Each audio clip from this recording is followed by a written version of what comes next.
অনেকক্ষণ তালি হবে, জোরে। কক্সবাজারের পেকুয়া পৌরসভার ৯ নম্বর ওয়ার্ডের ৩১ তরুণ ও শিক্ষিত যুবকলের উদ্যোগে মাতৃভূমি কল্যাণ পরিষদ ও মাতৃভূমি স্পোর্টস ক্লাবের উদ্বোধন অনুষ্ঠিত। গত আগস্ট ৯ তারিখ বারবাকিয়া বাজার ব্রিজ সংলগ্ন এলাহাত আয়োজিত অনুষ্ঠানত প্রধান অতিথি ও উদ্বোধক আছিল পেকুয়া থানার ওসি মোহাম্মদ মেহেদি হাসান। প্রতিষ্ঠানের পরিচালক মোহাম্মদ সিদ্দিক আজাদর সঞ্চালনায় অনুষ্ঠানত ইনসাফ ভিত্তিক সমাজ গঠনের প্রত্যয় ব্যক্ত করে প্রধান নির্বাহী মোহাম্মদ রেজাউল করিম। আমাদের প্রত্যেকের ভাই আছে, বন্ধু আছে, প্রত্যেকের ঘরে কিন্তু একটা স্টুডেন্ট আছে। তাদের একটা সুন্দর স্বপ্নের একটা জীবন প্রতিষ্ঠা করার জন্য আমরা চেষ্টা করে যাবো। আমাদের আপনারা সহযোগিতা করবেন। এই সময় প্রধান অতিথি ওসি মেহেদি হাসান মাদক বিরোধী সামাজিক আন্দোলন গড়ি তুলিবেন লাই আহ্বান জানাই হয় এলাকার একজাক তরুণদেরকে যারা স্বপ্ন দেখিয়েছেন আমাদেরকে, সেই স্বপ্নবাজ তরুণদেরকে আমি ধন্যবাদ জানাচ্ছি।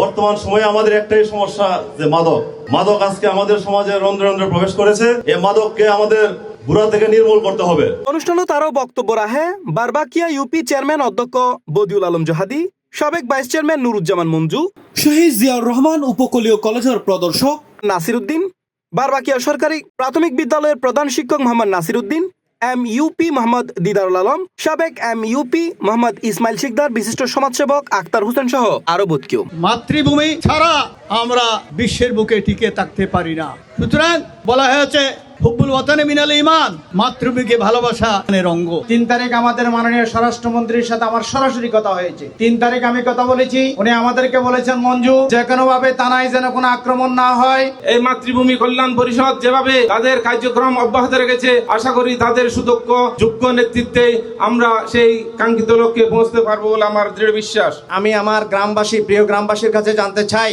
আপনারা কি এই কাজে তাদেরকে সহযোগিতা করবেন? আমরা সবার হাত দেখতে চাই।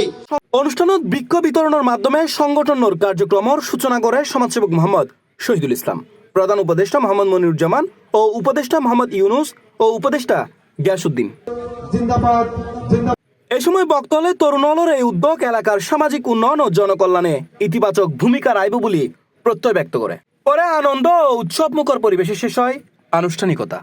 আমাদের এই খালের ডান পাশ থেকে ধরে মনিরুল উলুম ইবতেদায়ী মাদ্রাসার পর কবরস্থান, এরপরে আব্দুল কুদ্দুস নামক একজন ব্যক্তি আব্দুল হামিদ শিকদার পাড়া থেকে ওখানে বসতি স্থাপন করে তার 4 সন্তান বাসা মেয়েদেরকে আপনারা নিশ্চয়ই চেনেন। ওনাদের একটি অন্তুষ্টি ওখানে যেতে যেতে যেতে রাস্তার একেবারে মেন ইয়া পর্যন্ত চলে গেলেন। তারপর ওখানে আরো কয়েকটা ঘর গেলেন এখান থেকে, তাদেরকেও আমরা এখানে অন্তর্ভুক্ত। C+ TV Chittagong.